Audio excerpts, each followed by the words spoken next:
ಕಾಮಾಕ್ಷೇಮ ನೆಮ್ಮದಿಯ ಎನ್ನ ಹಾನಿ ವೃದ್ಧಿ ನಿಮ್ಮದಯ್ಯ, ಎನ್ನ ಮಾನ ಅಪಮಾನ ನಿಮ್ಮದಯ್ಯ, ಬಳ್ಳಿಗೆ ಕಾಯಿ ದಿಮ್ಮಿತ್ತೆ ಕೂಡಲ ಸಂಗಮ ದೇವ ಎನ್ನುವಂತೆ ಈ ಕ್ಷೇತ್ರದ ಆರಾಧ್ಯ ದೇವರಾಗಿರುವಂತಹ ಮೂಲ ನಂದೀಶ್ವರರಿಗೆ ಎನ್ನ ಹಣೆಮೆನೆದು ಮಾತೃಹೃದಯಿ ಆಗಿರುವಂತಹ ವೇದಿಕೆ ಮೇಲೆ ಆಸೀನರಾಗಿರುವಂತಹ ಪರಮಪೂಜ್ಯ ಸಿದ್ಧಲಿಂಗ ಸ್ವಾಮಿಗಳವರ ಅಡಿದಾವರಗಳಿಗೆ ಶರಣೆಂದು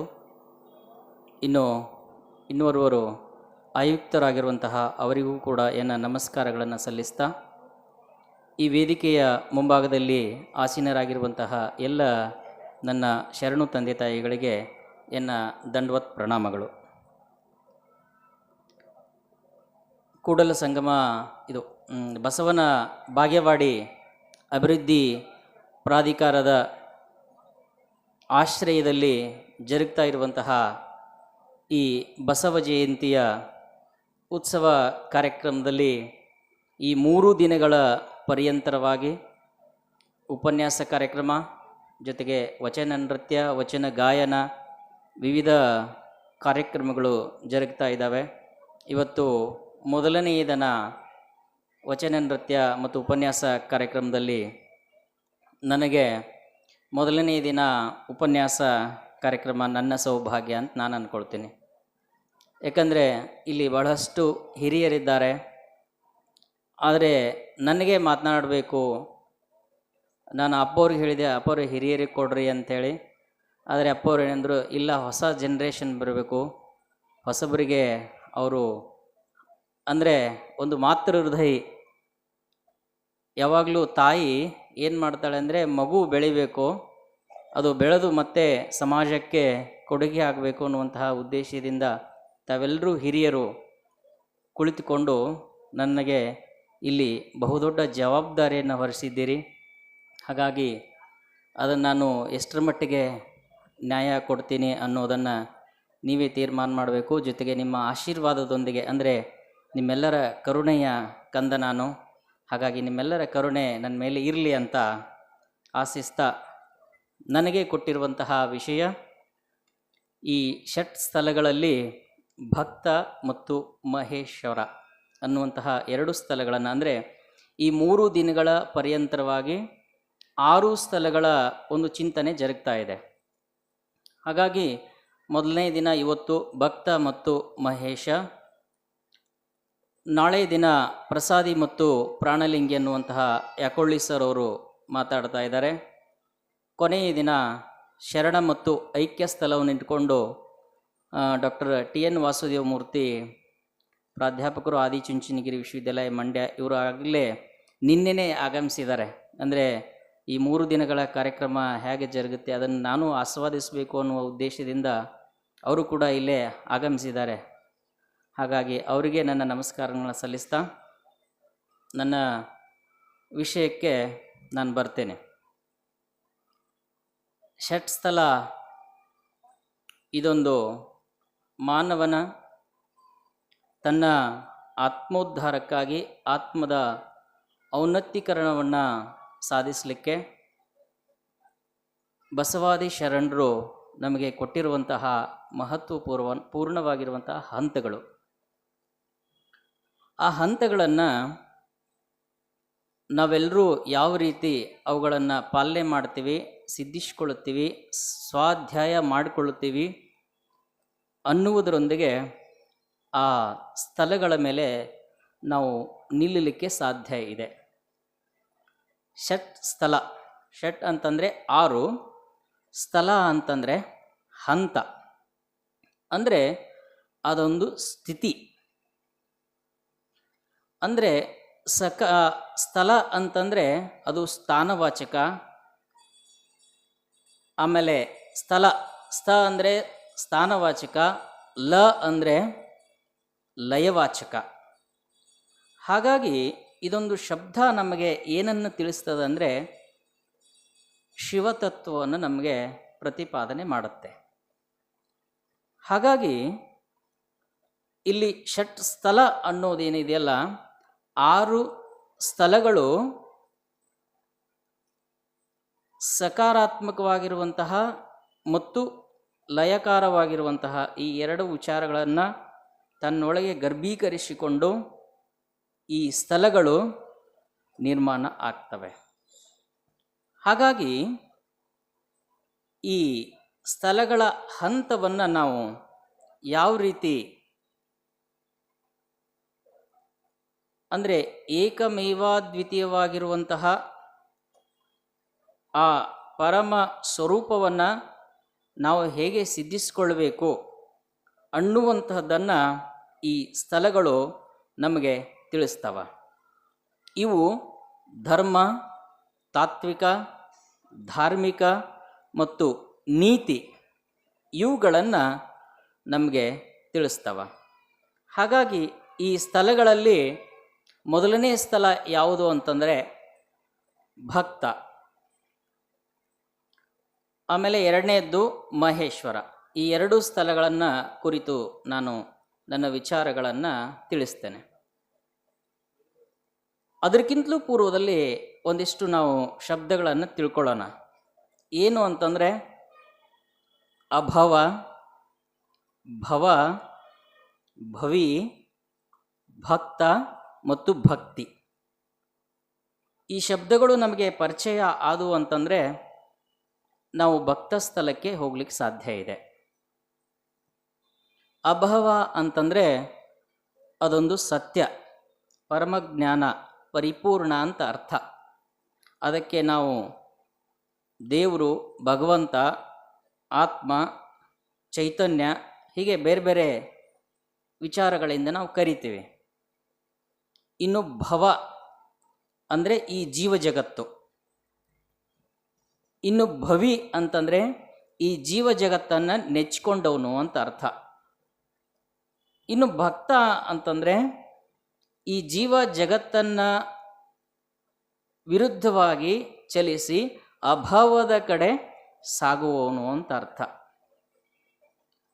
ಹಾಗಾಗಿ ಭಕ್ತಿ ಅಂತಂದರೆ ಈ ಅಭಾವದ ಕಡೆ ಸಾಗಲಿಕ್ಕೆ ಇರಬಹುದಾದಂತಹ ಒಂದು ಭಾವ. ಹಾಗಾಗಿ ಈ ಶಬ್ದಗಳು ನಮಗೆ ಒಂದು ಪ್ರಾಮಾಣೀಕೃತವಾಗಿ ನಮಗೆ ಏನನ್ನು ದೊರಕಿಸ್ತವೆ ಅಂತಂದರೆ ಪ್ರಾರಂಭಿಕ ಹಂತದಿಂದ ನಾವು ಎಲ್ಲಿವರೆಗೆ ಸಾಗಬೇಕಾಗಿದೆ ಅನ್ನುವಂಥದ್ದನ್ನು ನಮಗೆ ತಿಳಿಸ್ತವೆ. ಇಲ್ಲಿ ಭಕ್ತ ಅಂತಂದರೆ, ಭಕ್ತಿ ಅಂತಂದರೆ ಅಪಾರವಾದ ಪ್ರೀತಿ ಅಂತ ಅರ್ಥ, ಅಥವಾ ಅಪಾರವಾದ ನಂಬಿಕೆ ಅಂತ ಅರ್ಥ. ಹಾಗಾಗಿ ನಾವು ಒಂದು ವಸ್ತುವಿನ ಮೇಲೆ ಅಥವಾ ಒಂದು ವಿಷಯದ ಮೇಲೆ ಹೇಗೆ ನಾವು ಶ್ರದ್ಧೆಯನ್ನು ಇಡ್ತೀವಿ, ಲಕ್ಷ್ಯವನ್ನು ಇಡ್ತೀವಿ. ಈಗ ನಾವು ಪಾಠ ಮಾಡಬೇಕಾದ್ರೆ ವಿದ್ಯಾರ್ಥಿಗಳಿಗೆ ಲಕ್ಷ್ಯ ಕೊಟ್ಟು ಕೇಳು ಅಂತೀವಿ, ಅಂದರೆ ಆಸಕ್ತಿಯಿಂದ ಕೇಳು ಅಂತೀವಿ. ಹಾಗೆ ಭಕ್ತ ಸ್ಥಳ ಮೊದಲನೆಯ ಹಂತ. ಅಲ್ಲಿ ಏನಾಗಿದೆ ಅಂದರೆ ಅವನು LKG ಅಡ್ಮಿಷನ್ ತಗೊಂಡಂಗೆ, LKG ಅಥವಾ UKG ಅಡ್ಮಿಷನ್ ತಗೊಂಡಂಗೆ ಅವರ ಪ್ರಾರಂಭಿಕ ಹಂತ ಅದೊಂದು. ಆದರೆ ಆ ಹಂತದೊಳಗೂ ಕೂಡ 6 ಹಂತಗಳನ್ನು ನಾವು ನೋಡಬೇಕಾಗುತ್ತೆ.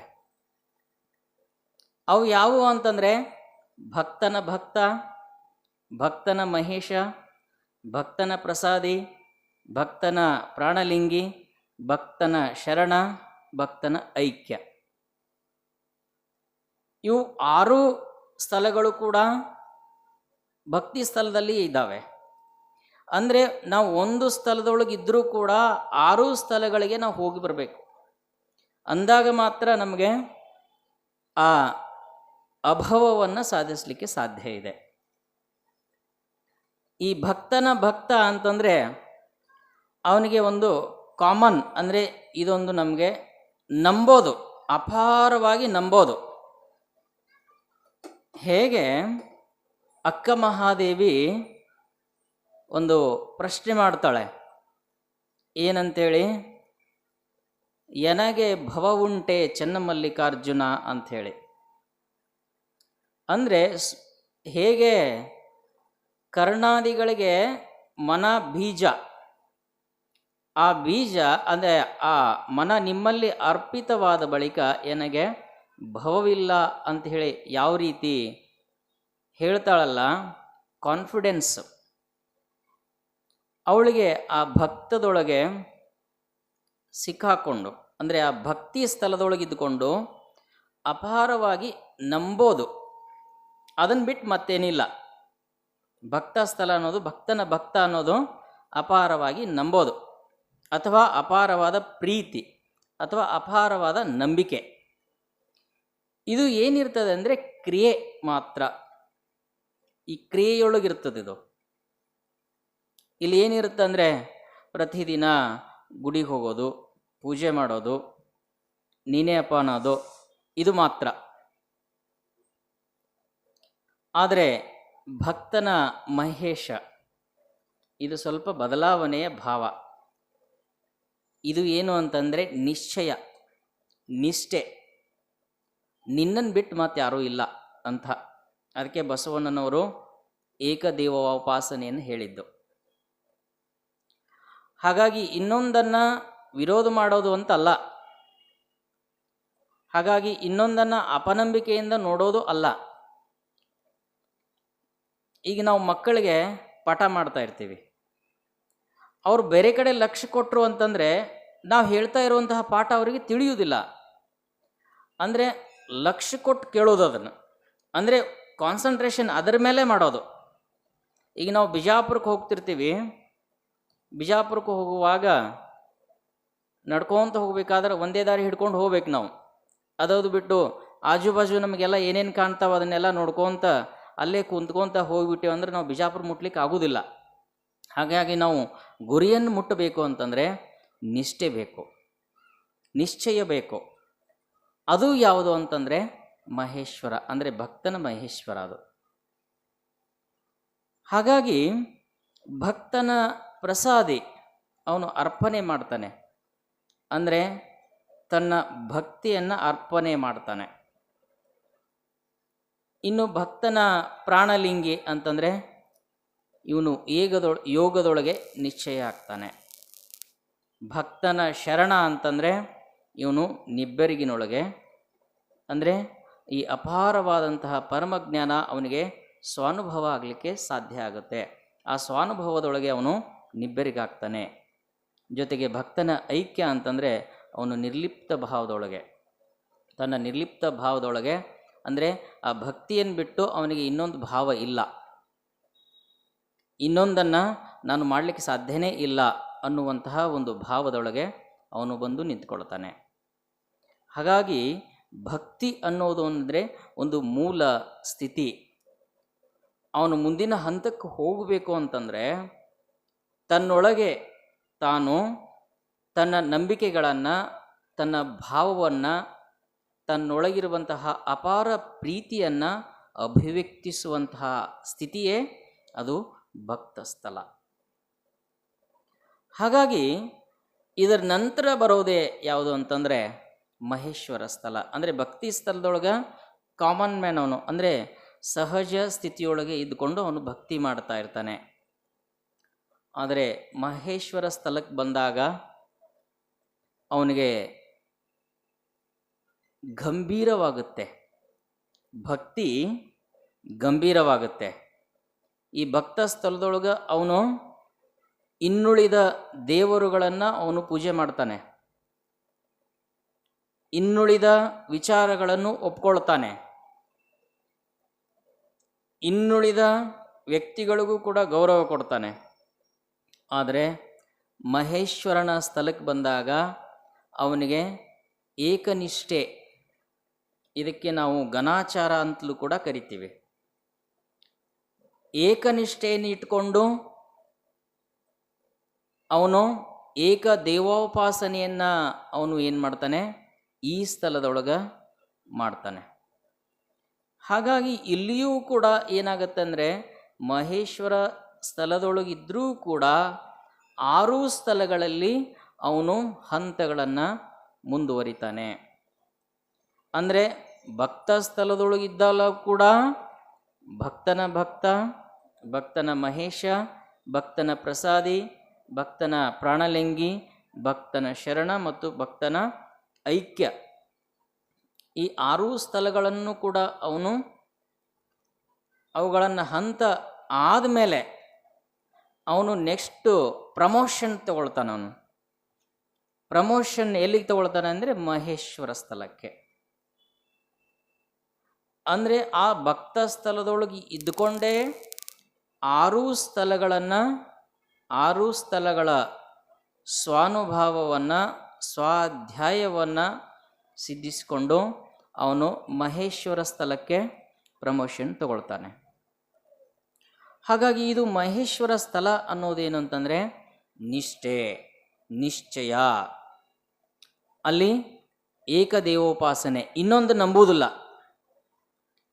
ಈಗ ನಾವು ಮಕ್ಕಳು ಏನಾದರೂ ಬೇಕಾದರೆ ಅದು ಬೇಕೇ ಬೇಕು ಅಂತ ಹಠ ಹಿಡಿತಾವೆ. ಆ ಹಠ ಹಿಡಿಯೋದೇ ಇದೇನೆಂದರೆ ಸಿದ್ಧಿಸ್ಕೊಳ್ಳೋ, ಇದು ನನಗೆ ಬೇಕೇ ಬೇಕು, ಇದನ್ನು ಬಿಟ್ಟು ನನಗೆ ಇನ್ನೊಂದು ಗತಿ ಇಲ್ಲ ಅಂದರೆ ನಿಶ್ಚಿತವಾಗಿ ಅದು ನನಗೆ ಬೇಕೇ ಬೇಕು, ಇನ್ನೊಂದಿಲ್ಲ, ಅದನ್ನು ಹೊರತು ಇನ್ನೊಂದಿಲ್ಲ ಅನ್ನುವಂತಹ ಒಂದು ಭಾವ. ಹಾಗಾಗಿ ಇಲ್ಲಿಯೂ ಕೂಡ ಏನಾಗುತ್ತೆ ಅಂದರೆ ಮಹೇಶ್ವರನ ಭಕ್ತ, ಮಹೇಶನ ಮಹೇಶ್ವರ, ಮಹೇಶ್ವರನ ಪ್ರಸಾದಿ, ಮಹೇಶ್ವರನ ಪ್ರಾಣಲಿಂಗಿ, ಮಹೇಶ್ವರನ ಶರಣ, ಮಹೇಶ್ವರನ ಐಕ್ಯ.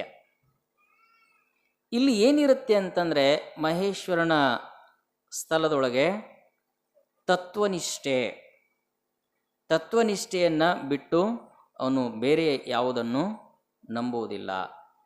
ಮತ್ತು ಅಚಲವಾಗಿರುವಂತಹ ಶ್ರದ್ಧೆ ಮತ್ತು ಅಪಾರವಾದಂತಹ ಶ್ರದ್ಧೆ ಮತ್ತು ಅಪಾರವಾಗಿರುವಂತಹ ಶರಣಾಗತಿ.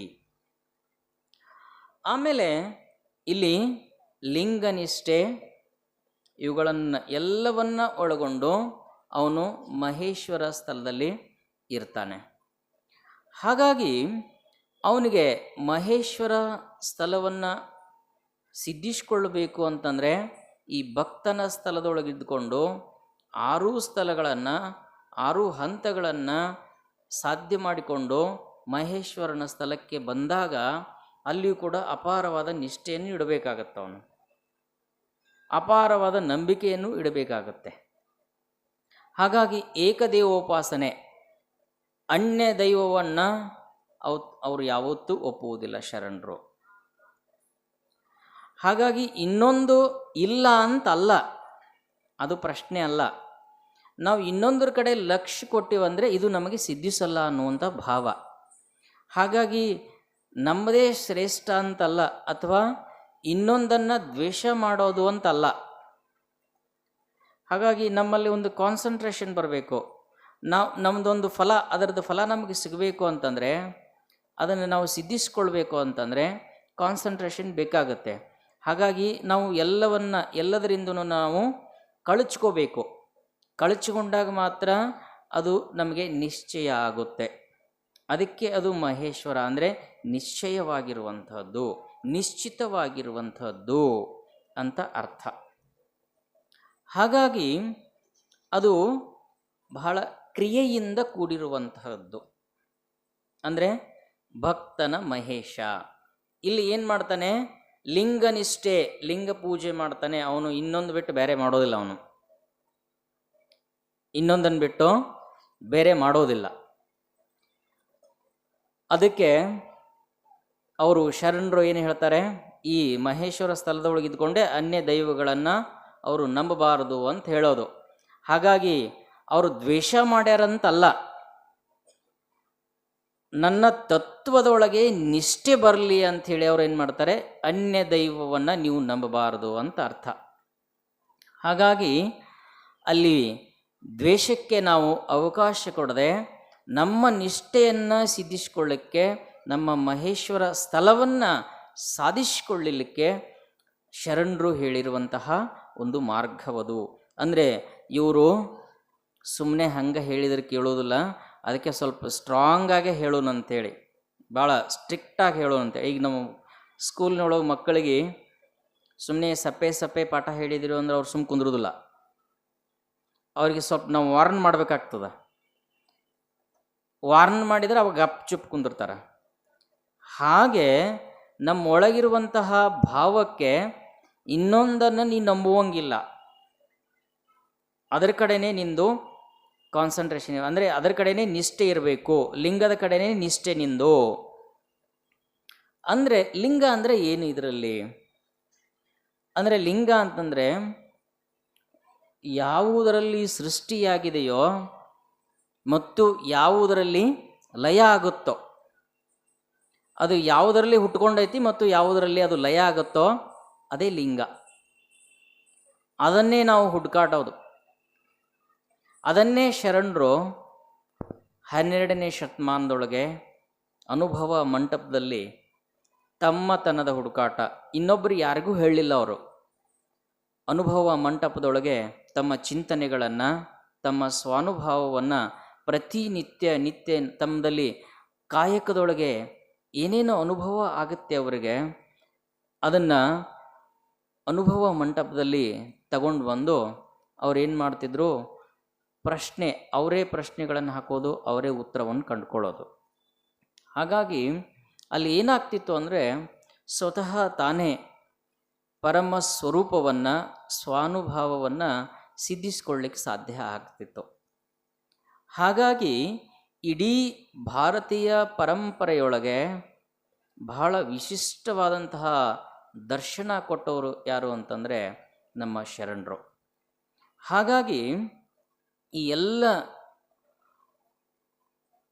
ಸಾಧ್ಯತೆಗಳನ್ನು ನಾನು ಸಿದ್ಧಿಸಿಕೊಳ್ಬೇಕು ಅಂತಂದರೆ ಈ ಇಷ್ಟು ಹಂತಗಳನ್ನು, ಈಗ ಭಕ್ತ ಅನ್ನುವಂಥದ್ದು ಒಂದು ಸ್ಥಳ ಆಯಿತು, ಇನ್ನು ಮಹೇಶ್ವರ ಸ್ಥಳದೊಳಗೂ ಕೂಡ ಅವನು ಏಕದೇವೋಪಾಸನೆಯ ಮೂಲಕ ಏನು ಮಾಡಬೇಕಾಗ್ತೈತಿ, ಆ ಲಿಂಗ ನಿಷ್ಠೆಯೊಂದಿಗೆ ಕ್ರಿಯೆಯನ್ನು ಮಾಡಬೇಕಾಗತ್ತೆ. ಅಂದರೆ ಲಿಂಗ ಪೂಜೆ, ಲಿಂಗನಿಷ್ಠೆ, ಇವುಗಳನ್ನೆಲ್ಲವನ್ನು ನಮಗೆ ಸದ್ಗುರುಗಳು ನಮಗೆ ಹೇಳ್ತಾ ಇರ್ತಾರೆ.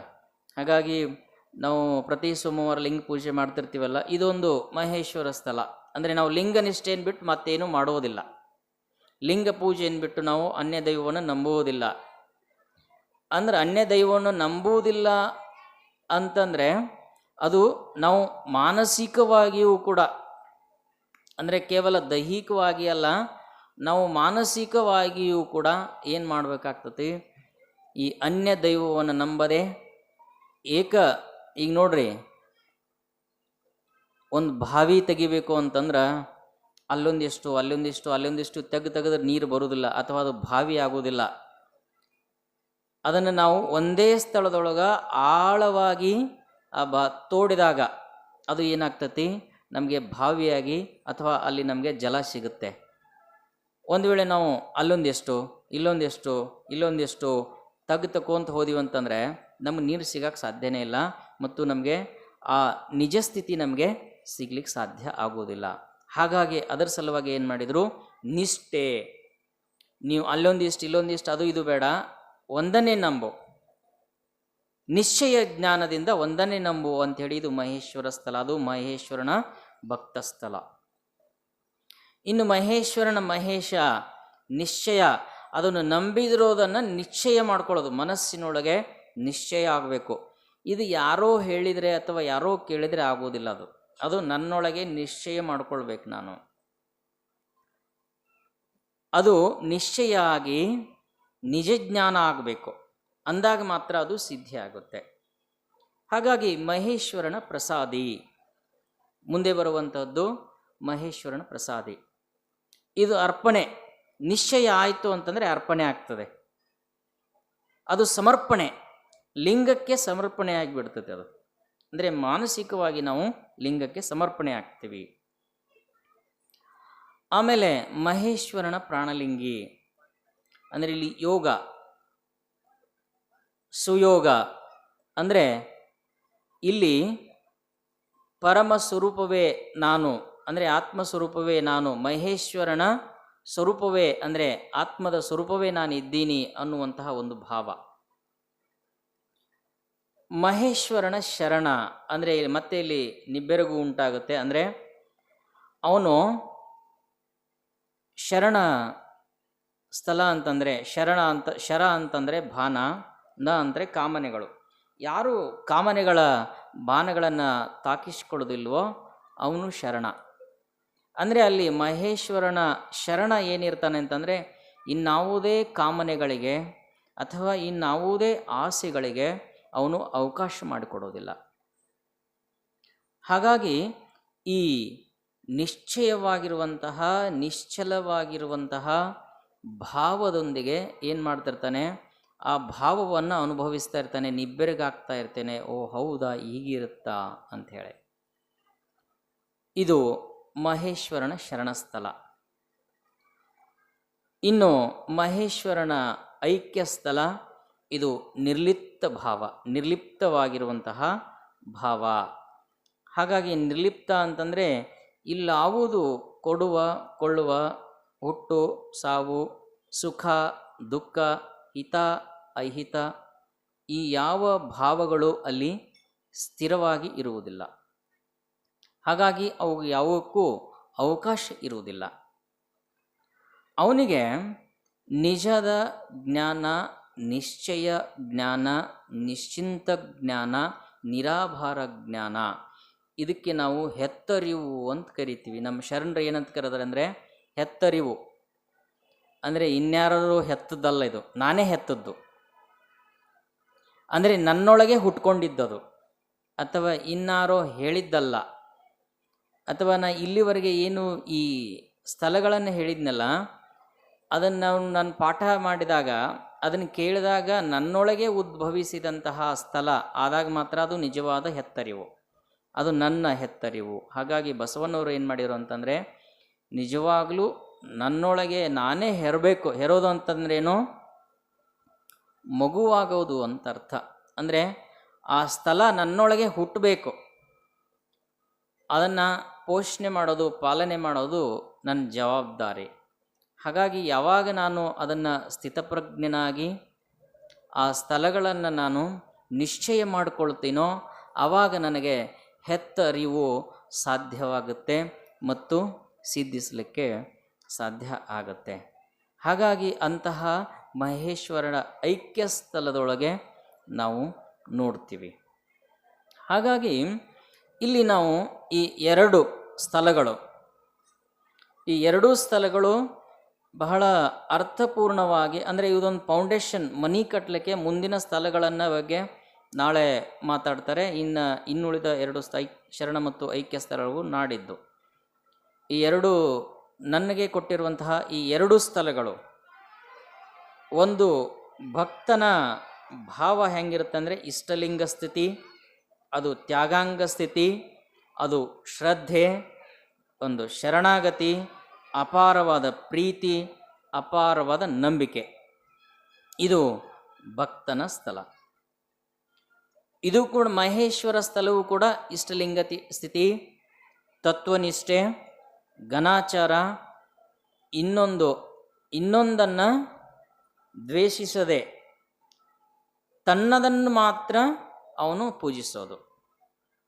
ಅಂದರೆ ಇನ್ನೊಂದನ್ನು ದ್ವೇಷಿಸದೆ ತನ್ನ ತತ್ವದೊಳಗೆ ನಿಷ್ಠೆ ಇರೋದು, ಅಂದರೆ ಇನ್ನೊಂದರ ಕಡೆ ಲಕ್ಷ್ಯ ಕೊಡದೇ ಇರುವುದು, ಅದು ತತ್ವನಿಷ್ಠೆ. ಹಾಗಾಗಿ ನಮ್ಮ ತತ್ವದೊಳಗೆ ನಾವು ನಿಷ್ಠೆ ಇಟ್ಟಿದ್ದೆ ಆದರೆ ನಾವು ನಿರ್ಲಿಪ್ತ ಭಾವವನ್ನು, ಅಂದರೆ ನೋಡ್ರಿ, ಒಂದು ಸ್ಥಳದೊಳಗಿದ್ದು ಕೂಡ 6 ಸ್ಥಳಗಳ ಭಾವವನ್ನು ನಾನು ಅರಿಲಿಕ್ಕೆ ಸಾಧ್ಯ ಇದೆ. ಹೀಗೆ ಮುಂದುಳಿದ ಸ್ಥಳಗಳು ಕೂಡ ಅದೇ ರೀತಿ ಎಲ್ಲ ಸ್ಥಳಗಳು ಇರೋದು ಹಾಗೆ. ಅಂದರೆ ಮುಂದೆ ಪ್ರಸಾದಿ ಸ್ಥಳ ಬಂದರೂ ಕೂಡ ಪ್ರಸಾದದೊಳಗಿದ್ರು ಭಕ್ತ ಸ್ಥಳಕ್ಕೆ ಬಂದೇ ಹೋಗ್ಬೇಕು. ಅವನು ಪ್ರಸಾದದೊಳಗಿದ್ರೂ ಕೂಡ ಅವನು ಮಹೇಶ್ವರ ಸ್ಥಳಕ್ಕೆ ಬಂದೇ ಹೋಗಬೇಕು. ಪ್ರಸಾದದೊಳಗಿದ್ರೂ ಪ್ರಸಾದ ಸ್ಥಳಕ್ಕೆ ಬರಬೇಕು, ಪ್ರಸಾದದೊಳಗಿದ್ರು ಪ್ರಾಣಲಿಂಗ ಸ್ಥಳಕ್ಕೆ ಬರಬೇಕು, ಪ್ರಸಾದದೊಳಗಿದ್ರು ಶರಣ ಸ್ಥಳಕ್ಕೆ ಬಂದು ಹೋಗ್ಬೇಕು. ಅಂದರೆ ಈ ಒಂದು ಸ್ಥಳದಗಳಿಕೊಂಡು 6 ಸ್ಥಳಕ್ಕೂ ಬಂದು ರೀಕನೆಕ್ಟ್ ಆಗಲ್ಲ. ಅಂದರೆ ಭಾವವನ್ನು ನಿರ್ಭಾವ ಮಾಡಿಕೊಂಡು ಅಲ್ಲಿ ಏನು ನನಗೆ ಅಂದರೆ ಯಾವ ಸಂಶಯಗಳು ಕೂಡ ಇರದೆ ನಿಸ್ಸಂಶಯವಾಗಿ ನಿಶ್ಚಿಂತವಾಗಿ ನಿಬ್ಬೆರಗಾಗಿ ನಿರ್ಲಿಪ್ತನಾಗಿ ಆ ಸ್ಥಳಗಳಿಗೆ ಸಾಗೋದೇನಿದೆಯಲ್ಲ ಅದು ನಿಜವಾದ ಸ್ಥಿತಿ ಅಥವಾ ಅದು ನಿಜವಾದ ಸ್ಥಳ ಅಂತಂದರೆ ಅದು ಹಂತ. ಅಂದರೆ ಭಕ್ತ ಮಹೇಶ್ವರ ಈ ಹಂತಗಳು ಏನಿದ್ದಾವಂದರೆ ಒಂದು ಅಂದರೆ ಸ್ಥಿತಿಕಾರಕ ಮತ್ತು ಲಯಕಾರಕ ಅಂತಂದರೆ ನಮ್ಮಲ್ಲಿರುವಂತಹ ಭಾವವನ್ನು ಒಂದು ಸ್ಥಿತಿಯನ್ನು ಲಯ ಮಾಡಿ ಇನ್ನೊಂದು ಸ್ಥಿತಿಗೆ ಮುಂದಿನ ಹಂತಕ್ಕೆ ಹೋಗೋದು, ಪ್ರಮೋಷನ್ ತಗೊಳ್ಳೋದು. ನನ್ನಲ್ಲಿ ಇದ್ದಂತಹ ಸ್ಥಳವನ್ನು ಇಲ್ಲಿ ಅಂದರೆ ಈ ಭಕ್ತದಿಂದ ಈ 6 ಸ್ಥಳಗಳನ್ನು ನೋಡಿ ಭಕ್ತನನ್ನು ಲಯ ಮಾಡಿ ಮುಂದಕ್ಕೆ ಹೋಗೋದು ಮಹೇಶ್ವರ ಸ್ಥಳ. ಹಾಗಾಗಿ ನಾವು ಇದನ್ನು ಸಾಧನೆಯ ಮೂಲಕ ಕೇವಲ ಹೇಳಿದರೂ ಬರುವುದಲ್ಲ ಅಥವಾ ಕೇಳಿದರೂ ಬರುವುದಲ್ಲ, ಇದನ್ನು ನಾನು ಸ್ವತಃ ಸಾಧನೆ ಮಾಡಿದರೆ ಮಾತ್ರ ನಮಗೆ ಸಿದ್ಧಿ ಆಗುತ್ತೆ. ಹಾಗಾಗಿ 12ನೇ ಶತಮಾನದೊಳಗೆ ಇದ್ದಂತಹ ಶರಣರು ಇಂತಹ ಅಪಾರವಾದಂತಹ ಜ್ಞಾನವನ್ನು ನೋಡ್ರಿ, ಇಡೀ ಭಾರತೀಯ ಪರಂಪರೆಯೊಳಗೆ ಬಹಳ ವಿಶಿಷ್ಟವಾದಂತಹ ದರ್ಶನವನ್ನು ನಮಗೆ ಅವತ್ತು ಕೇವಲ ಯಾರೋ ಒಬ್ಬರು ಹೇಳಿದ್ದಾರೆ ಅಂಥೇಳಿ ಅದನ್ನೇ ಅನುಮೋದನೆ ಮಾಡಲಿಲ್ಲ ಅವರು, ಅಥವಾ ಇನ್ಯಾರೋ ನಮಗೆ ಸಕಲ ಪುರಾತನರು ನಮಗೆ ಹೇಳಿಕೊಟ್ಟಿದ್ದಾರೆ ಅದನ್ನೇ ನಾವು ಒಪ್ಕೊಂಡು ಬಿಡೋಣ ಅಂತ ಅಲ್ಲ. ಆದರೆ ಅದನ್ನು ಪರಾಮರ್ಶಿಸಿದರು, ಸಂವಾದ ಮಾಡಿದರು, ಎಲ್ಲಿ ಸಂಶಯ ಬರುತ್ತೆ ಅದನ್ನು ಚರ್ಚೆ ಮಾಡಿದರು. ಹಾಗಾಗಿ ತಮ್ಮ ಕಾಯಕದೊಳಗೆ ಇದ್ದುಕೊಂಡು ಅವುಗಳನ್ನೆಲ್ಲವನ್ನು ಪ್ರತಿದಿನ ಪ್ರತಿ ಕ್ಷಣ ಅದನ್ನೇನು ಮಾಡಿದರು, ಪರೀಕ್ಷಿಸಿ ಪರಾಮರ್ಶಿಸಿ ಅದನ್ನು ಒಪ್ಕೊಳ್ಳಿಕ್ಕೆ ಅವರು ಸಾಧ್ಯವನ್ನು ಮಾಡಿಕೊಂಡ್ರು.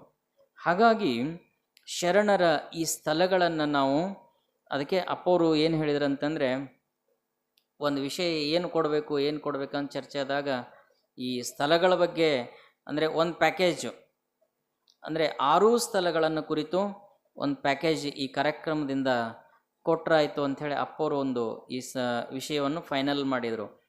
ಹಾಗಾಗಿ ನಾನು ಈ ಹಂತದಲ್ಲಿ ಅಥವಾ ಈ ವಿಚಾರದಲ್ಲಿ ನಾನು ಬಹಳ ಸಣ್ಣವನು. ಹಾಗಾಗಿ ನನ್ನ ಮತಿಗೆ ನಿಲುಕಿರುವಂತಹ ವಿಚಾರಗಳನ್ನು ನಾನು ಇಲ್ಲಿ ಮಂಡಿಸಿದ್ದೀನಿ. ಹಾಗಾಗಿ ನನಗಿಂತಲೂ ಹಿರಿಯರು, ಆಮೇಲೆ ನೀವೆಲ್ಲ ಹೇಳಿಕೊಟ್ಟಿರೋದನ್ನು ನಾನು ಪ್ರಾಕ್ಟೀಸ್ ಮಾಡಿ ಮಾತಾಡಿದ್ದಷ್ಟೇ. ಹಾಗಾಗಿ ತಾವೆಲ್ಲರೂ ನನ್ನ ತೊದಲು ಮಾತುಗಳನ್ನು ಏನಾದರೂ ತಪ್ಪು ತಡೆಗಳಾಗಿದ್ದರೆ ಅಥವಾ ಏನಾದರೂ ಮಾತುಗಳಲ್ಲಿ ವ್ಯತ್ಯಾಸ ಆಗಿದ್ದರೆ ಅವುಗಳನ್ನು ತಾವೆಲ್ಲರೂ ಮನ್ನಿಸ್ತೀರಿ, ಅವುಗಳನ್ನು ಸ್ವೀಕಾರ ಮಾಡ್ತೀರಿ.